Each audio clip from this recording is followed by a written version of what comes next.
Shalom, shalom, shalom, Israel. Your brother Asher.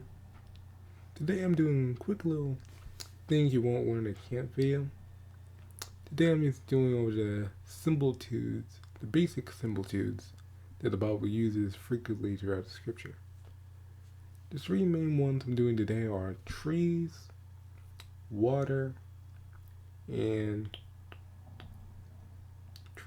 mountains. Trees, water, and mountains are the three ones I'm going to go into today. First, of course, they call Yahweh, Bashim Mashak Malak Shah. It's all praises and honor and glorification to Yahweh, the Almighty creator being on the head of the earth, to create all things that are in. Bashim Mashak Malak Shah, my King, my Savior, the High Priest of Melchizedek, my beloved. Was it Barakatah Yahweh, Barakatah El Shah, Hallelujah, Hallelujah, Hallelujah, and Amen. Let's get to it. The first one we're going to go into is trees. And trees are quite simple, actually. Trees are basically men. We get this in Mark chapter 8, let's start at verse 22. And he come to Bethsaida, and they bring a blind man unto him, and besought him to touch him. And he took the blind man by the hand, and led him out of the town. And when he had spit on his eyes, and put forth his hands upon him, he asked him if he saw aught. So this is Yahushua. Basically, Yahushua and the apostles, he lay a blind man in Bethsaida. So basically, Yahushua took him out of town and spat on his eyes to heal him. Now, Yahushua didn't need to spit on his eyes. Yahushua didn't need to spit on a man's eyes in order for him to see. He literally just needed to touch his garment. Actually, get that. No, never mind. The point is, you wouldn't really need to touch Yahushua's garment only to be healed. So why in the world did Yahushua take this man out of the village, spit on his eyes, in order for this man to see? And I tell you why. Verse 24, and he looked up and said, I see men as trees walking. So men are trees. And that's why Yahushua took him out of the village. So for this text to exist in the first place. He asked him if it worked, and what he said was only for the purpose of this. To reveal that men are trees. They're quite simple, really. Again, another example. So men are trees. Which shouldn't be that really a surprise, but Christians, because most people come in a Christian mindset. Whenever they see trees in the Bible, like during Genesis, they see the real people. They see the trees during Genesis are real people. They think a tree of life is a real person. Think a tree of life is a real tree. Think a tree of knowledge of good and evil is a real tree. That didn't make sense. And not real anyway. There is no tree There's no tree of life anywhere. No literal tree of life or anything like that. Because wisdom is a tree of life. Wisdom is a tree of life. Look at that. In Proverbs. Wisdom is a tree of life. It's Proverbs chapter 3 verse.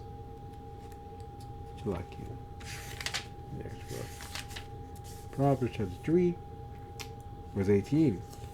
She is a tree of life to them that lay hold upon her, and happy is every one that retain of her. So wisdom is a tree of life. Wisdom, tree of life, and that literal tree is wisdom. Now, of course, getting back on topic, trees are men. Again, our priest had to prove that. In Psalms chapter 1, starting at verse 1. Blessed is the man that walketh not in the counsel of the ungodly, nor standeth in the way of sinners, nor sitteth in the seat of the scornful. So this in context is talking about a righteous man. Read on. But his delight is in the law of the Lord, in his law doeth he meditate day and night. So you're going over scripture, you meditating on the scriptures day and night, and trying to educate himself and improve into wisdom, knowledge, and understanding. Read on. And he shall be like a tree planted by the rivers of water, that bringeth forth fruit, for forth his fruit is due season. His leaf also shall not wither, and whatsoever he doeth shall prosper. So, the man is a tree. And they had read, man is a tree. Now, what's that water? What's the water that he's getting?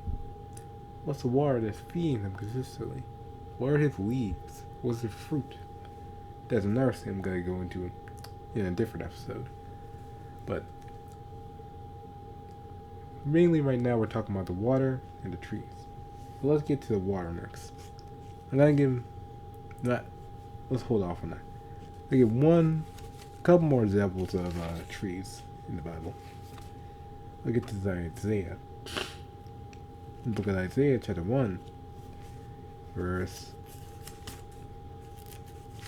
Isaiah chapter 1, verse.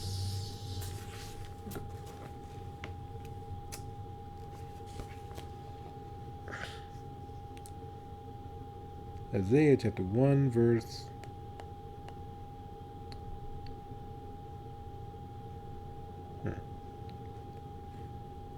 Damn. Okay, there we go. Isaiah chapter 1, verse 30.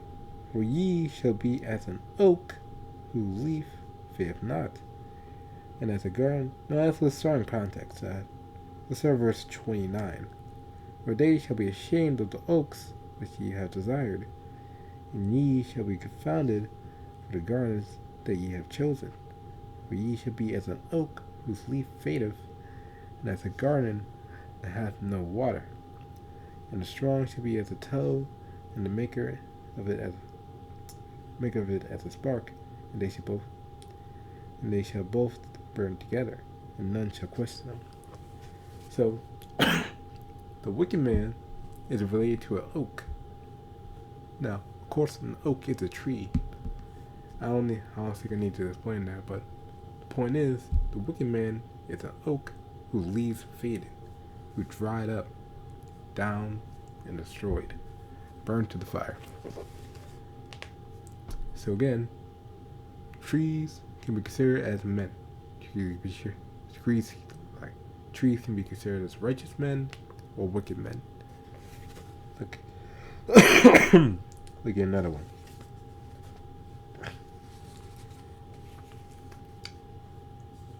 Isaiah chapter 61, verse 3. Isaiah 61, verse 3. To point unto them that mourn in Zion, to give unto them beauty for ashes,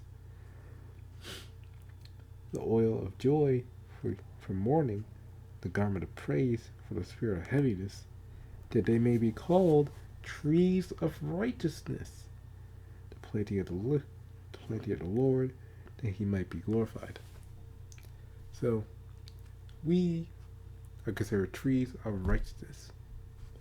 Well, we're considered trees of righteousness. And fourth, righteous people could be considered trees. We are considered to be trees. Wicked men are considered to be trees. Men are trees. Make the point simple and clear. Now, let's go to water. What is water? Let's go back to Psalms chapter 1 and get that precept again. Chill out, let me check something real quick. I need to check something real quick. Shalakia.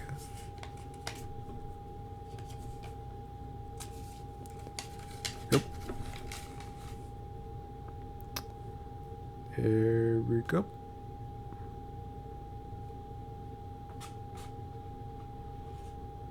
Alright, calm. Alright, Shalakia for that.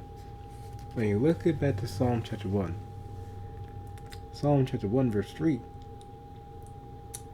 And he shall be like a tree planted by the rivers of water. So what are those rivers of water? What are the rivers of water that this man is planted by? Let's get that in Proverbs. So what are the rivers of the water? Remember what I said, that the man meditates on the law day and night. That guy come back 2 days later. Look at this in Proverbs chapter 18 verse 4. The words of a man's mouth as the deep waters, and the wellspring of wisdom as a flowing brook. So water is wisdom. Water is wisdom. Let's get some precept to prove that. Water is wisdom.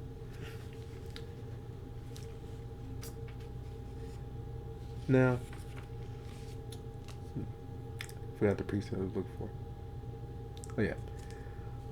So look, I said water is wisdom. Now remember what I said about the man meditating on the law day and night? Actually, the night, but well, to the point. Like get another precept, different precept anyway. Oh yeah, John chapter 6. That. Good one. John chapter 6, verse.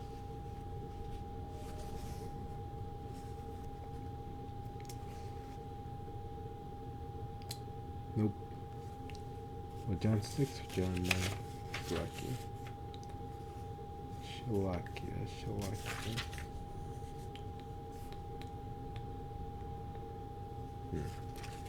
Shalakia.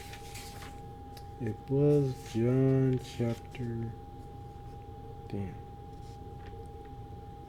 Wasn't good.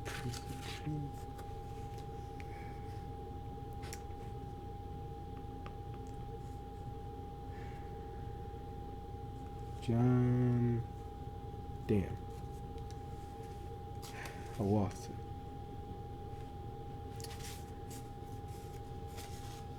His belly shall flow with rivers of water.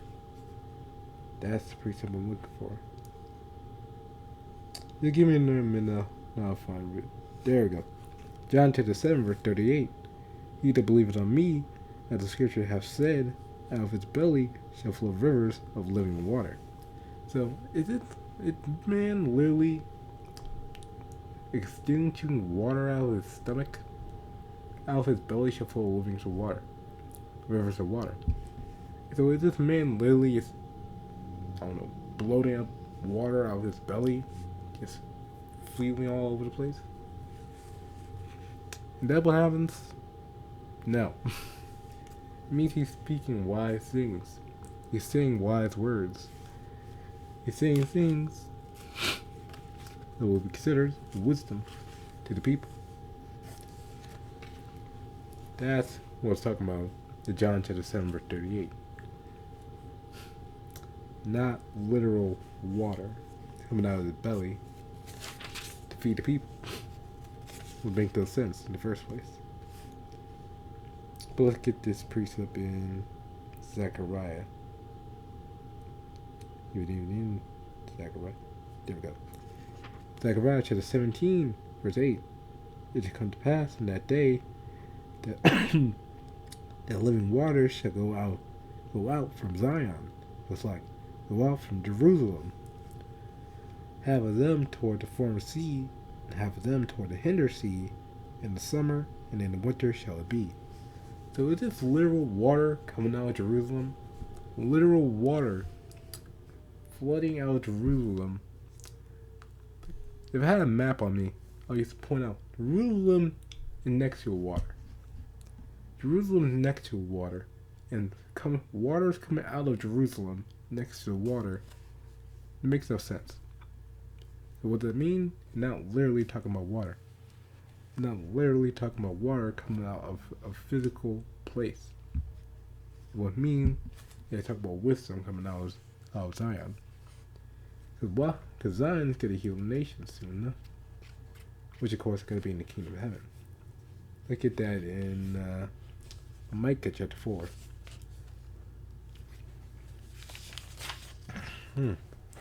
Micah chapter 4. And let's go. Let's start at verse 1. It'll take me to the next point as well. When the last days, it shall come to pass that the mountain of the house of the Lord shall be established in the top of the mountains, and it shall be exalted above the hills, and the people shall flow unto it. And many nations shall come and say, Come, let us go up to the mountain of the Lord, and to the house of God, of the God of Jacob. And he shall teach us his ways, and we will walk in his paths. For the law shall go forth out of Zion, and the word of the Lord from Jerusalem. So that's talking about the word coming out of Jerusalem. They're talking about the law going to the nations. That's what we're talking about, Zachariah chapter 14, verse 8. And then it goes to the next point as well. Mountains. Because reading verse 1 again, it says, But in the last days it shall come to pass that the mountain of the house of the Lord shall be established on top of the mountains. Who is it talking about a mountain on top of the mountains? They're talking like a double-decker mountain. Like you got a mountain on the first level, you got another mountain on the top of that level. Are they talking about that? Nope. They talk about Israel being the top nation above all nations. As I had read in verse 2, and many nations shall come and say, Come, let us go up to the mountain of the Lord. So, I believe on the map it shows that Mount Zion is a literal mountain as well. But mainly going into the nations, going unto Jerusalem. That's what it says, mountain shall be established above the mountains, because all the nations are going to go to Jerusalem, because they're going to be this lead power at the time. Look at another precept. Isaiah. Another one, Daniel. I'll get that later. Isaiah chapter 55, verse 12. Isaiah chapter 55, verse 12. For ye shall go out with joy, and be led forth with peace. The mountains and the hills shall break forth for you into singing, and all the trees of the field shall clap their hands. So are the mountains literally going to be singing? Are they going to be literally singing mountains in the last days? Saying, Praise Israel! Praise Israel!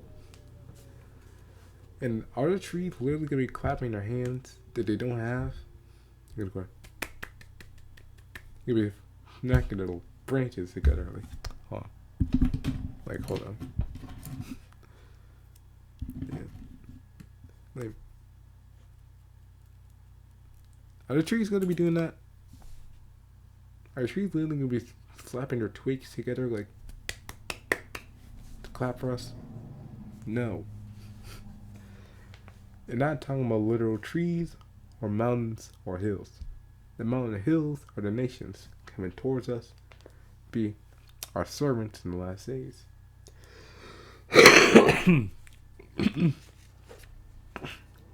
Look at that in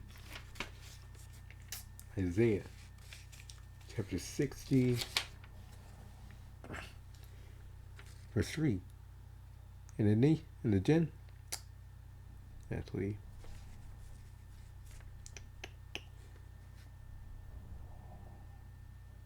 let's go. Yeah, Isaiah chapter 60, verse 14.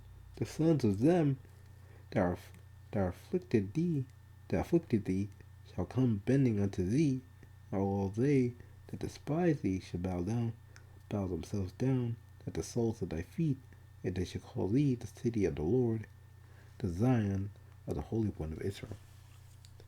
So the nations are gonna be praising us in the last days, and they're gonna be bowing down and kissing our feet.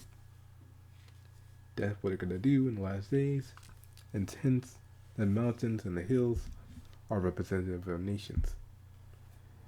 Mountains mainly referring to full-fledged nations, hills like small kingdoms and small rulerships and small amount of people. Smaller kingdoms, to say the least. Let's get one last precept on in Revelations chapter 17, verse 14, I'm gonna say, actually. Revelation chapter 17, verse 9. And here is the mind which hath wisdom. The 7 heads are 7 mountains on which the woman sitteth.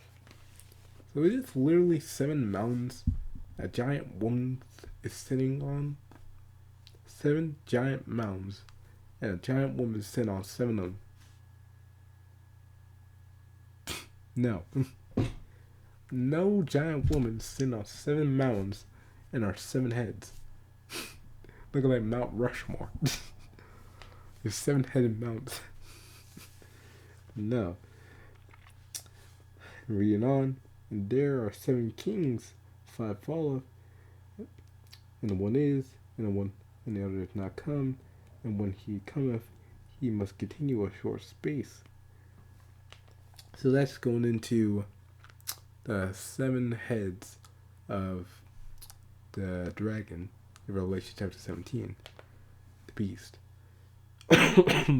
which is Russia, Britain, France, Greece, Germany, Rome, and one last one, Spain. Those 7: Spain, Germany, France, Russia, Britain, Greece, Rome. No. So those seven are the 7 heads in Revelation chapter 17. Because during the rulership of Rome, they had control over those 7 regions. Well, no, they had control over those 5 regions. The one that didn't come yet was Russia, because Russia came from Rome. And what is, that is Russia.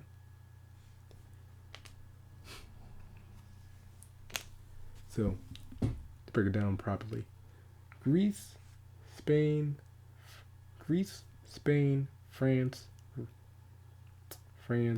Britain, and Germany all were under Roman rulership at the time. Russia is the one to come, and the one that is Rome. So those are the 7 heads. But the point is, the 7 heads and the 7 mountains are all the same thing, and there's 7 nations. So that's the point. But that's all I really have to do for this video. More than, of course, I'm making another video going into more similitudes and parables and understanding of them. Lo, when you're edified, of course, saying, call away Hella, Bashim Mashak Malak Yosha. With all praises, honor, glorification to Yahweh, Bashim. The Almighty Spirit, we on the heavens and earth, create all things therein. Bashim Mashak Malak Yosha, my King, my Savior. I praise so much Hezek, that will love it. With it, Barakah Yahweh, Barakah Yahweh, Hallelujah, Hallelujah, Hallelujah. Shalom.